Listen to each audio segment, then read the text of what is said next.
Começa agora, na Vibe Mundial, programa Café com Sexologia, falando sobre sexualidade, saúde mental e relacionamentos de casais. Apresentação do psicólogo sexólogo Oswaldo Rodrigues. Boa noite, pessoas. Eu dou as minhas boas-vindas para esse domingo à noite, mais um Café com Sexologia.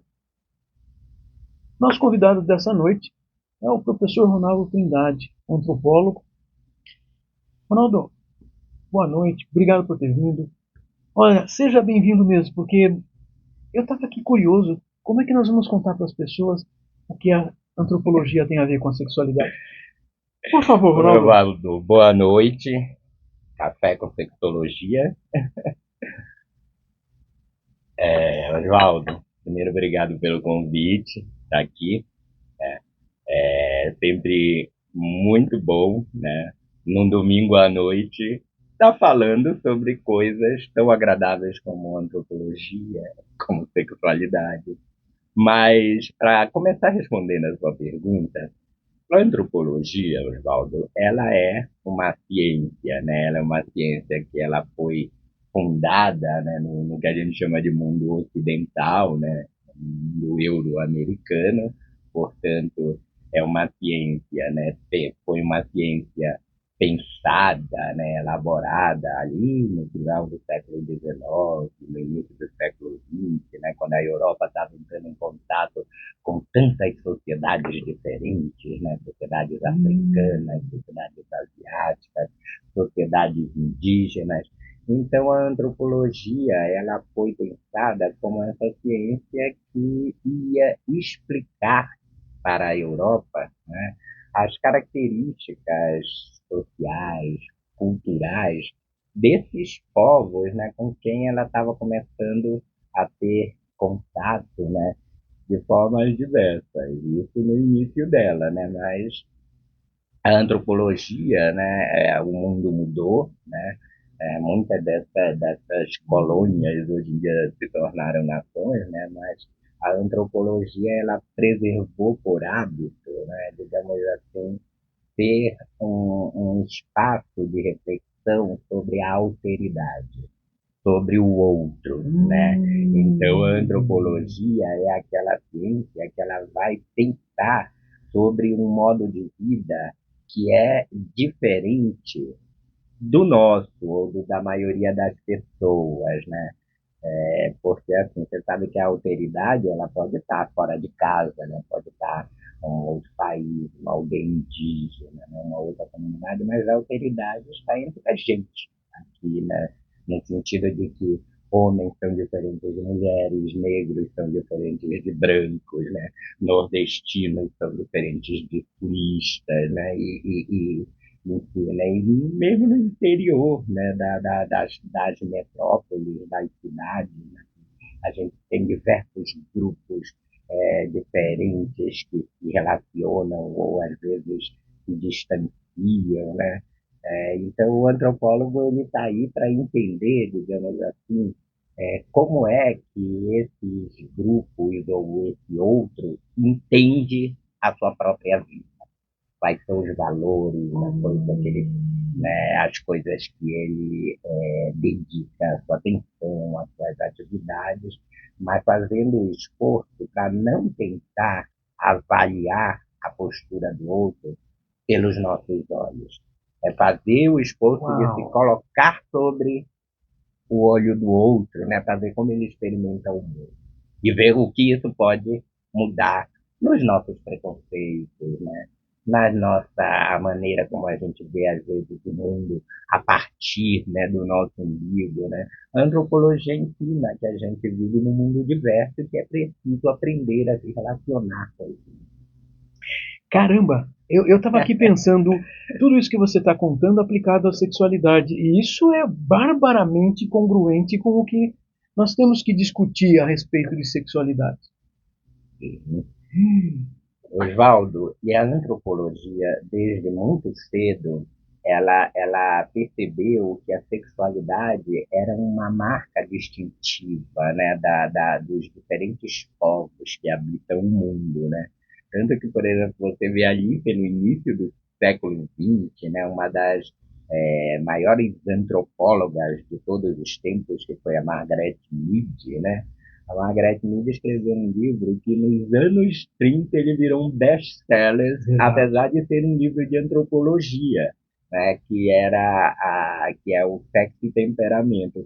Que, aliás, uma vez andando pelas ruas de Paris, eu entrei num sebo, aí o livro da Margaret Mead, o Sexo Temperamento, ele estava junto na prateleira com os livros de teor erótico, assim, Anaïs Nin, Trópico de Câncer, do Henry Miller, literatura né? erótica. Literatura erótica. E não é literatura erótica. Não, porque qual que era o objetivo ali, por exemplo, da Margaret Mead, né? É quando ela vai estudar três pequenas sociedades ali na região da Melanésia, era mostrar que, por exemplo, a diferença sexual ela não é um desdobramento da biologia, né? Como, por exemplo, no início do século XX, se explicava o seguinte: olha, a mulher ela é assim por causa da sua biologia, ela nasceu para ser mãe, ela é mais contida, ela é mais emotiva. Explicava o racismo também, assim, por meio da biologia.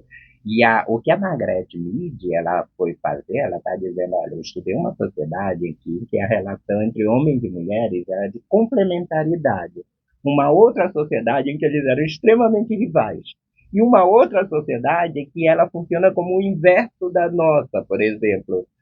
Lá, numa dessas sociedades, os homens eles eram sensíveis, delicados, eles choravam. Cuidavam das crianças. Cuidavam das crianças, ao passo que as mulheres eram dominadoras, eram bravas, né? Inclusive elas davam um espeteleco nos homens, eles iam reclamar com o chefe da aldeia, né? Mas a ideia é exatamente isso que a antropologia faz. A antropologia, ela mostra que a diferença entre as pessoas não tem nenhuma base biológica. A diferença que existe entre as pessoas na sociedade são construções da cultura, né? E o que a antropologia traz de novidade para a gente é dizer o seguinte: bom, se são, né, se o que explica a diferença entre homens e mulheres não é a sua biologia, mas é a forma como são criados, a forma como são tratados socialmente, o que a gente tem que prestar atenção, então, para produzir a igualdade, de fato, né, é que tipo de educação a gente vai destinar para nossas crianças, né? Então, assim, o que a Margaret Mead, por exemplo, traz de lição ali, né, que, por exemplo, numa das sociedades, que é a sociedade samoana, não havia repressão sexual. Por quê? Porque o sexo não era um tabu nessa sociedade, como é na nossa.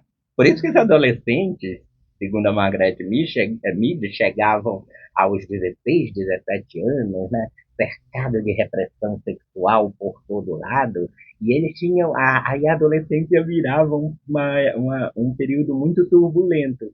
Lá, por exemplo, em Samoa, as crianças elas eram livres para fazer suas experimentações sexuais, começar a descobrir o prazer, até o momento em que elas contraem um matrimônio e aí elas passam a ter uma relação monogâmica com o marido.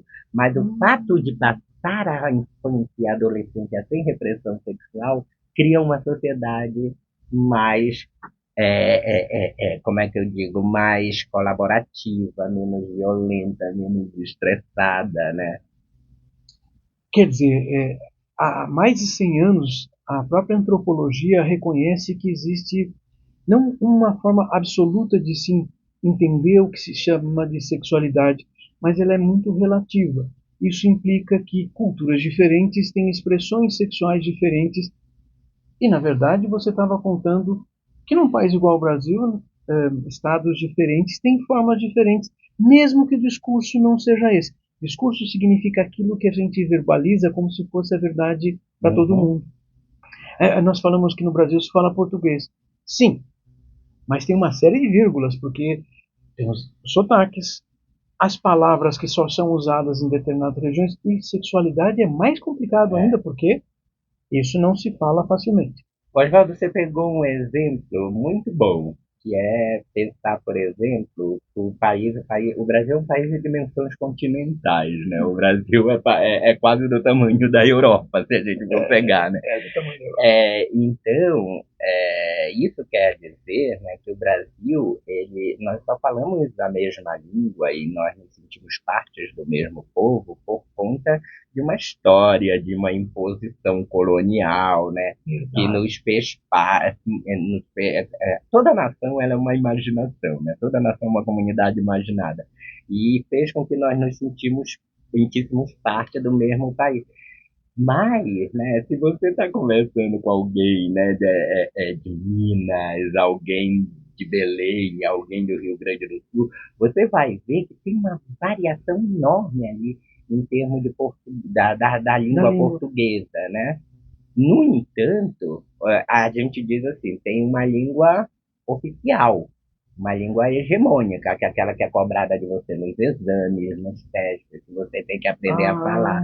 E da mesma forma, vamos pegar a sexualidade, existe uma sexualidade também hegemônica, que é aquela, né, que você aprende, né, que é necessária, digamos assim, para que a sociedade ela continue existindo, né, do ponto de vista de algumas pessoas, né, principalmente das perspectivas mais conservadoras. Então, se você nasce homem, você tem que se comportar como homem, você tem que se relacionar com mulheres. Isso é digamos assim, uma norma hegemônica, né? A gente chama por exemplo, né, ultimamente se chama isso de muitas coisas, né? Como, por exemplo, de heterossexualidade compulsória, né? De heteronormatividade. Por quê? Porque são normas, né, sociais que elas servem para criar um mundo heterossexual, né? E também para criar um mundo, vamos dizer, com a percepção de ser previsível para as pessoas baixarem a guarda e diminuírem as ansiedades. É complicado, é obrigatório, mas ao mesmo tempo ele é fantasioso, porque ele não existe na prática do jeito que ele se prega. Igual a língua. Olha. E é engraçado, né? Porque assim, a proibição ela já supõe a existência, né, daquelas pessoas que não vivem sob essas normas. Portanto, a proibição é o que instaura um controle na vida dessas pessoas para que a vida dessas pessoas seja vivida de acordo com as normas, né? Só que como é que isso tem mudado na nossa sociedade, né? Falando aqui como antropólogo, isso tem mudado por quê? Porque a própria sociedade ela tem mudado, né? Por exemplo, o que nós entendíamos ser os papéis muito rígidos de homens e mulheres, né?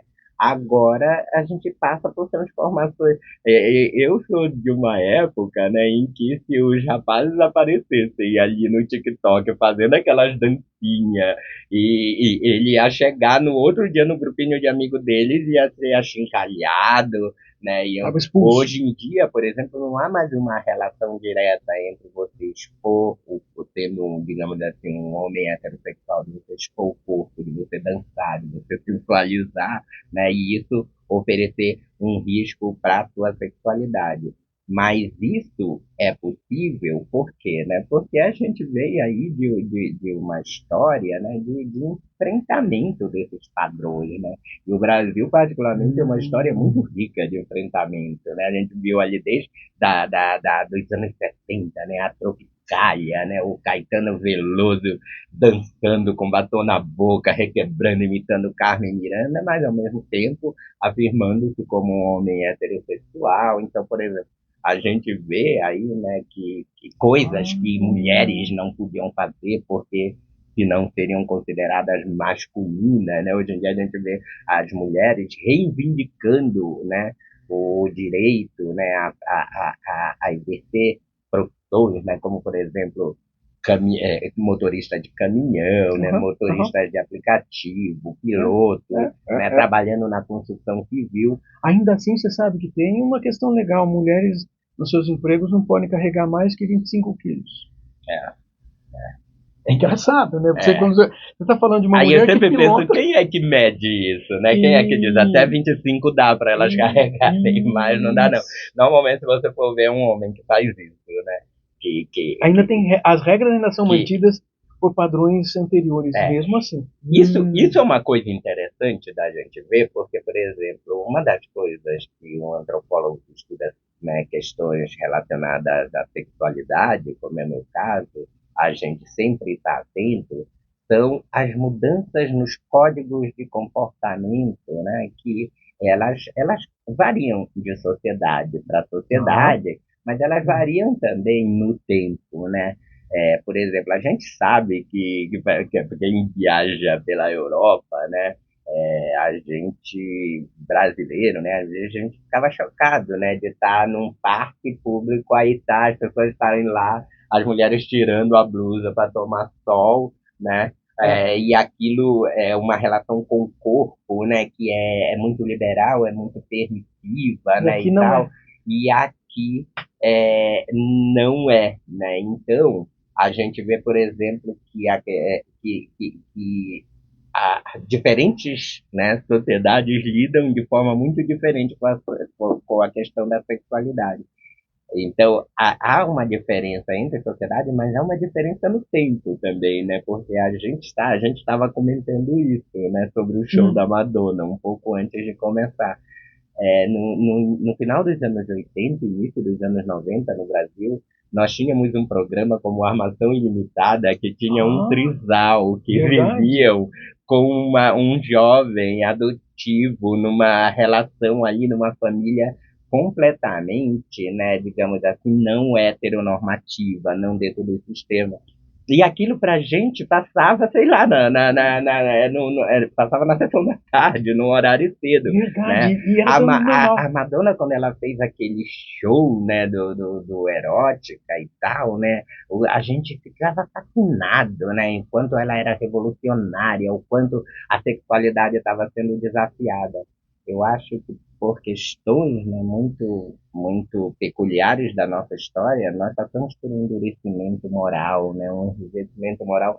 Eu tenho a impressão que a gente está lutando tudo de novo, lutas que a gente já teve há 30 anos atrás, né, para livrar o mundo da caretice, né? Agora, é por isso que é importante espaços como esse, em que a gente está aqui mesmo para falar de sexualidade. Sexualidade tem que se falar sobre ela. Você está contando que a antropologia, inclusive numa mesma cultura, em poucas décadas, observa as questões de sexualidade em movimento, em modificação.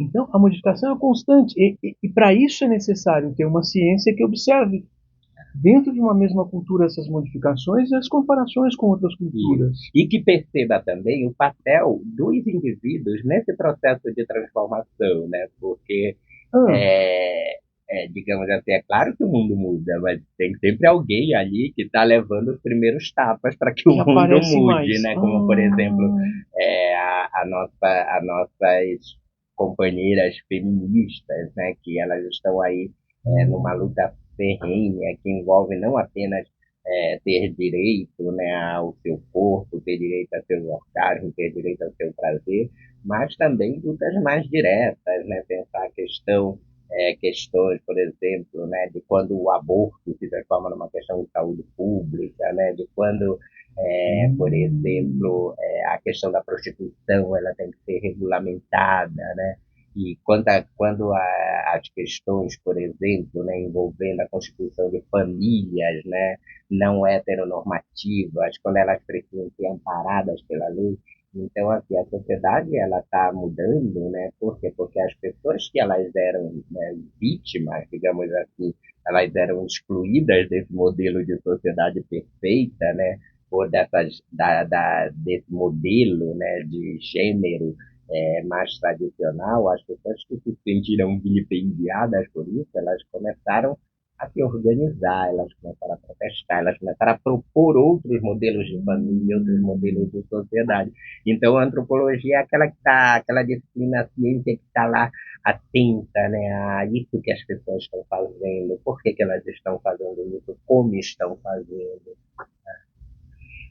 Observa mais os movimentos sociais do que outras disciplinas.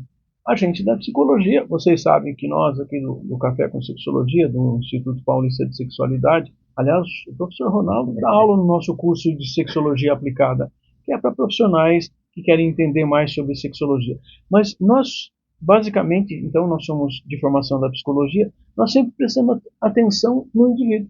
No indivíduo em relação, no casal em relação, ou na família, mas de uma maneira bastante restrita no sentido de que nós estamos prestando atenção nesse indivíduo em movimento.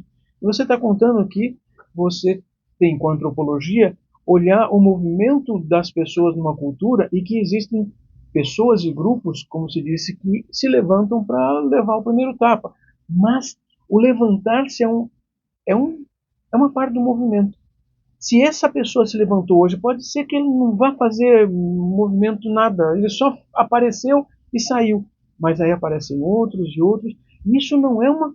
Me dá a impressão que isso não é uma coisa dita, vamos chamar assim, progressiva, que vai ter um progresso sempre numa mesma direção. Oswaldo, você falou uma coisa agora, quando você estava falando, né, comparando aqui o que a psicologia faz, o que a antropologia faz.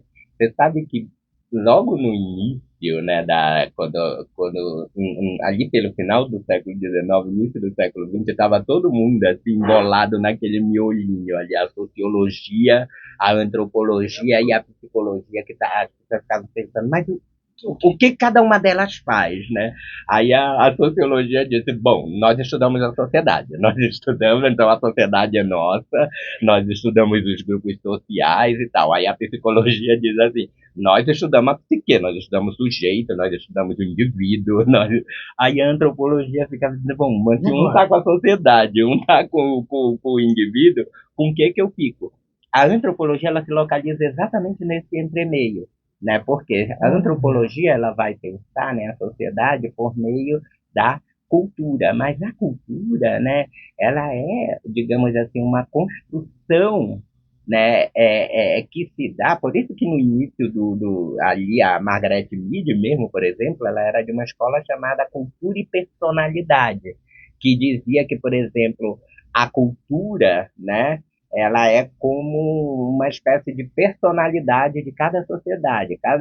Mas de onde ela estava tirando essa comparação? Ela estava pensando que cada indivíduo tem uma personalidade, que era o que a psicologia fazia, né? E aí digamos assim, ela deslocou uma reflexão que era da psicologia para pensar a sociedade, né? Assim como todo indivíduo tem uma personalidade, cada sociedade tem uma personalidade. Isso em menor escala, você poderia levar, por exemplo, para estudar os pichadores, para estudar, por exemplo, né, os rappers, para estudar, né, digamos assim, sei lá, os diversos grupos urbanos que tem. Por quê? Porque a ideia é que cada um desses grupos tem uma lógica de funcionamento como se fosse uma personalidade. Então, a antropologia, ela está exatamente situada, né, nesse encontro entre o indivíduo, né, e a sociedade. Aí o que você falava sobre, que a gente falava sobre a antropologia, ela está muito atenta, né, aos indivíduos, né, que por meio das suas ações, eles promovem transformações na cultura. Porque quando eu disse assim, não, preciso que alguém se levante, né, e dê a cara a tapa, né, e dê o primeiro tapa, etc. Na verdade, o que a gente está dizendo, né, é que existem, digamos assim, manifestações individuais, né? Por exemplo, alguém diz assim, eu estou de saco cheio, né, desse moralismo, eu estou de saco cheio, agora eu vou agir dessa forma. Mas aquela tua maneira de agir, ela não produz uma mudança social necessariamente. Por quê? Porque você precisa se juntar com outras pessoas que também estão de saco cheio desse moralismo, também estão de saco cheio desse conservadorismo, para que eles possam conjuntamente, né, pensar em formas, né, e propor outros modelos de sociedade, outros modelos de conduta, né, e lutar, né, para que as suas escolhas sejam tidas como escolhas válidas, como escolhas pertinentes, né? Vocês estão ouvindo a conclusão do professor Ronaldo Trindade, mostrando que a antropologia consegue perceber também a sexualidade, ou quando indivíduos vão se agrupando fazem um movimento que pode aparecer numa cultura e desenvolver novas formas de se ver o mundo ou de se produzir o que se chama de sexualidade. Nós temos bastante coisa para conversar sobre sexualidade. Hoje foi uma noite especial. Eu quero agradecer ao professor Ronaldo Trindade, professor do nosso curso de Sexologia Aplicada. Ronaldo, muito obrigado por ter vindo. É ótimo estar ouvindo você, porque areja a gente para poder perceber a interface dos indivíduos na sociedade de uma outra maneira. Muito bom, Oswaldo, eu que agradeço. É sempre um prazer aqui conversar com você, porque é isso, é sempre uma troca, né? Hoje, por exemplo, percebemos que a relação entre a antropologia e a psicologia ela é muito mais próxima do que as pessoas têm noção. Lembro para vocês que todo domingo, 20h30, aqui na Rádio Vibe Mundial, Café com Sexologia. Olha, todo domingo, pode ser? Vamos conversar sobre sexualidade, saúde mental, relacionamento de casais. Até a semana que vem, gente. Bora! É isso mesmo, olha,